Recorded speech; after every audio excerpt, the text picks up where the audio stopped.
Good morning student, welcome to CR international school online classes. बच्चे, आज हम जो पिछले वीडियो में हमने पढ़ा था जामुन का पेड़, आपका रीडर सेक्शन का पार्ट है, उसी की कड़ी को आगे बढ़ाते हुए आज हम पढ़ेंगे उसका सेकंड पार्ट। इतने पार्ट में मैंने आपको थोड़ा सा जिक्र पिछले वीडियो में भी किया था कि इस पाठ का उद्देश्य क्या है। इस पाठ का उद्देश्य है सरकारी कार्यालयों के कामकाज पर व्यंग, यानी सरकारी कार्यालयों में जो कामकाज होते हैं उनके करने के तरीका कैसा है आपने पढ़ा, और उन पर क्या क्या लापरवाही की जाती है ये भी आपने पढ़ा। उसके बाद हमें सीख क्या मिलती है जब आप इस पाठ को लास्ट तक पढ़ लेंगे या इसका अंत जब हो जाएगा तो आपको क्या समझ में आएगा। इसका है कि कार्य के प्रति सजग रहें, यानी कोई भी अधिकारी हो चाहे किसी भी कार्यालय में हम लगे हो, अपना कार्य जो है वो हमें समय पर अलर्ट होके करना चाहिए। दूसरा कर्मठ, यानी अपने काम के प्रति समर्पित रहें हम, और संवेदनशील बने, यानी कि किसी भी व्यक्ति की पीड़ा को हमें अनदेखा नहीं करना चाहिए। जैसे जामुन के पेड़ में आपने देखा कि वो आदमी दबा हुआ है लेकिन वो सारे लापरवाही से हंस रहे थे और उसकी कोई कार्रवाई नहीं कर रहे थे। तो इतना संवेदनहीन भी नहीं होना चाहिए, हमें संवेदनशील होना चाहिए, सेंसिटिव होना चाहिए, उसके दुख में शामिल और सुख में शामिल होना चाहिए। उसके बाद ताकि किसी भी काम ना रुके, ताकि हम अगर संवेदनशील बनेंगे, उस मुद्दे को लेकर चलेंगे, उस काम को सही ढंग से करेंगे तो हर आदमी का काम समय पर पूरा होगा और किसी का काम रुकेगा भी नहीं। तो सरकारी कार्यालय में चाहे हम जॉब करें या किसी और में, हमें अपना काम तत्परता से करना चाहिए। अब आप किताब से पढ़ेंगे, आप खोलिए किताब से पढ़ते हैं।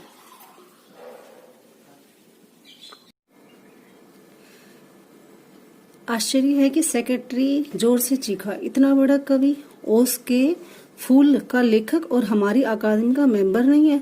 उफ, कैसी भूल हो गई है हमसे, कितना बड़ा कवि और कैसी अंधेरी गुमनामी में दबा पड़ा है। गुमनामी में नहीं, मैं एक पेड़ के नीचे दबा हूँ, कृपया मुझे उस पेड़ के नीचे से निकालिए, अभी बंदोबस्त करता हूँ, सेक्रेटरी फौरन बोला और फौरन उसने अपने विभाग में रिपोर्ट दी।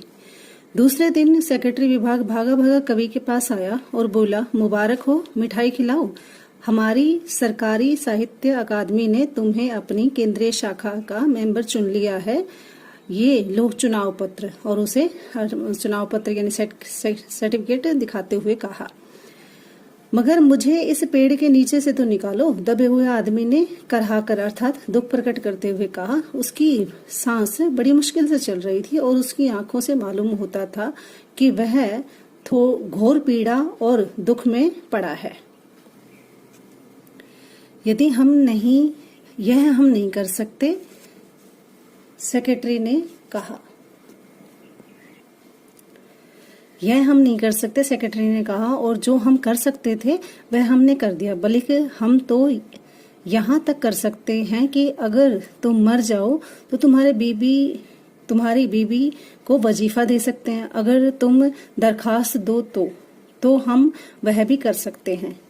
मैं अभी जीवित हूँ, कवि रुक रुक कर बोला, मुझे जिंदा रखो। मुसीबत यह है कि सरकारी साहित्य अकादमी का सेक्रेटरी हाथ मलते हुए बोला, हमारा विभाग सिर्फ कल्चर डिपार्टमेंट से संबंधित है, पेड़ काटने का मामला कलमदवाद से नहीं, आरी कुल्हाड़ी से संबंधित है। इसके लिए हमने फॉरेस्ट डिपार्टमेंट को लिख दिया है और अर्जेंट लिखा है। शाम को माली ने आकर दबे हुए आदमी को बताया कि कल फॉरेस्ट डिपार्टमेंट के आदमी आकर इस पेड़ को काट देंगे और तुम्हारी जान बच जाएगी। माली बहुत खुश था, दबे हुए आदमी का स्वास्थ्य जवाब दे रहा था, मगर किसी न किसी तरह से वह अपने जीवन के लिए लड़े जा रहा था। कल सवेरे तक किसी न किसी तरह से उसे जीवित रखना था। दूसरे दिन जब फॉरेस्ट डिपार्टमेंट के आदमी आरी कुल्हाड़ी लेकर पहुंचे तो उनको पेड़ काटने से रोक दिया गया। मालूम हुआ कि विदेश विभाग से ये हुक्म आया है कि इस पेड़ को न काटा जाए। कारण यह है कि इस पेड़ को 10 साल पहले पिटोनिया राज्य के प्रधानमंत्री ने सेक्रेटेरिएट के लॉन में लगाया था। अब अगर यह पेड़ काटा गया तो यह इस बात का काफी अंदेशा था कि पिटोनिया सरकार से हमारे संबंध सदा के लिए बिगड़ जाएंगे। मगर एक आदमी की जान का सवाल है, एक क्लर्क चिल्लाया, और दूसरी ओर दो राज्यों के संबंध का सवाल। दूसरे क्लर्क ने पहले क्लर्क को समझाया। और यह भी तो समझो कि पिटोनिया सरकार हमारे राज्य को कितनी सहायता देती है। क्या हम उसकी मित्रता की खातिर एक आदमी के जीवन का बलिदान नहीं कर सकते?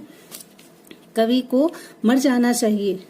निसंदेह अंडर सेक्रेटरी ने सुप्रिंटेंडेंट को बताया कि आज सवेरे प्रधानमंत्री दौरे से वापस आ गए हैं। आज 4 बजे विदेश विभाग इस पेड़ की फाइल उनके सामने पेश करेगा। जो वो फैसला देंगे वही सबको स्वीकार होगा। शाम के 5 बजे के समय स्वयं सुप्रिंटेंडेंट कवि की फाइल लेकर उसके पास आया। सुनते हो? आते ही वह खुशी से फाइल को हिलाते हुए चिल्लाया, प्रधानमंत्री ने इस पेड़ को काटने का हुक्म दे दिया है और इस घटना की सारी अंतर्राष्ट्रीय जिम्मेदारी अपने सिर पर ले ली है। कल यह पेड़ काट दिया जाएगा और तुम इस संकट से छुटकारा हासिल कर लोगे। सुनते हो? आज तुम्हारी फाइल पूर्ण हो गई। मगर कवि का हाथ ठंडा था। यानी जब उसने फाइल का रिजल्ट सुनाया कि ठीक है तुम्हारी फाइल का हल हो गई है, तो कवि का हाथ, कवि कौन था? जो पेड़ के नीचे दबा हुआ व्यक्ति था, वो जो शायरी कह रहा था वो। तो कहते मगर कवि का हाथ ठंडा था। आंखों की पुतलियां निर्जीव हो गई थी और चींटियों की एक लंबी पात का मतलब लाइन, कहते चींटियों की एक लंबी लाइन उसके मुंह से जा रही थी। उसके जीवन की फाइल भी पूर्ण हो चुकी थी। कहने का मतलब वो एक्सपायर हो गया था जब तक वो फाइल आई। और इस तरह से सरकारी विभाग के जो सदस्य हैं एक दूसरे पर जिम्मेदारी डालते हुए और उसकी फाइल पूरी नहीं की, उसका काम पूरा नहीं किया। एक पेड़ निर्जीव चीज को काटने के लिए उन्होंने एक व्यक्ति की जीवन को दांव पर लगा दिया। इस तरह से हम देखते हैं कि सरकारी फाइलों में बहुत सारी ऐसी फाइलें होती हैं जो दबी रहती हैं, एक टेबल से दूसरी टेबल पर चलती रहती हैं, लेकिन वो काम होता नहीं है। व्यक्ति बेचारा दर दर की ठोकरें खा के दम ही तोड़ देता है, लेकिन उनका कोई हल नहीं निकलता। वो सिर्फ लापरवाही की वजह से, उनकी लीपापोती की वजह से, थोड़ा दिखावे के तौर पर कि हाँ चल रही है फाइल, हमने उसके पास भेजी है, 5 दिन का समय लगेगा, 10 दिन का समय लगेगा, ऐसे करके वो फाइल चलती रहती है और वो काम करके देते नहीं है। इसमें व्यक्ति की जान चली जाती है या वो बहुत परेशान हो जाता है। इस तरह से इसमें दिखाया गया कि सरकारी कामकाज कैसे ढीली प्रवृत्ति से होते हैं और अनदेखी, मतलब जान की कीमत नहीं है। यहाँ पर संवेदनहीन लोगों को दिखाया गया है जो मानव की जान प्रिय नहीं है, उनके लिए पेड़ महत्वपूर्ण है। और इसी में हंसी के साथ साथ कहीं कहीं पर आपको व्यंग का भाव अर्थात दुख का भाव भी दिखाई देता है। तो ये पाठ यहीं पे समाप्त होता है और अगली वीडियो में हम पढ़ेंगे अगला पाठ। तब तक के लिए आप इसे अच्छी तरह से पढ़ें और याद करें।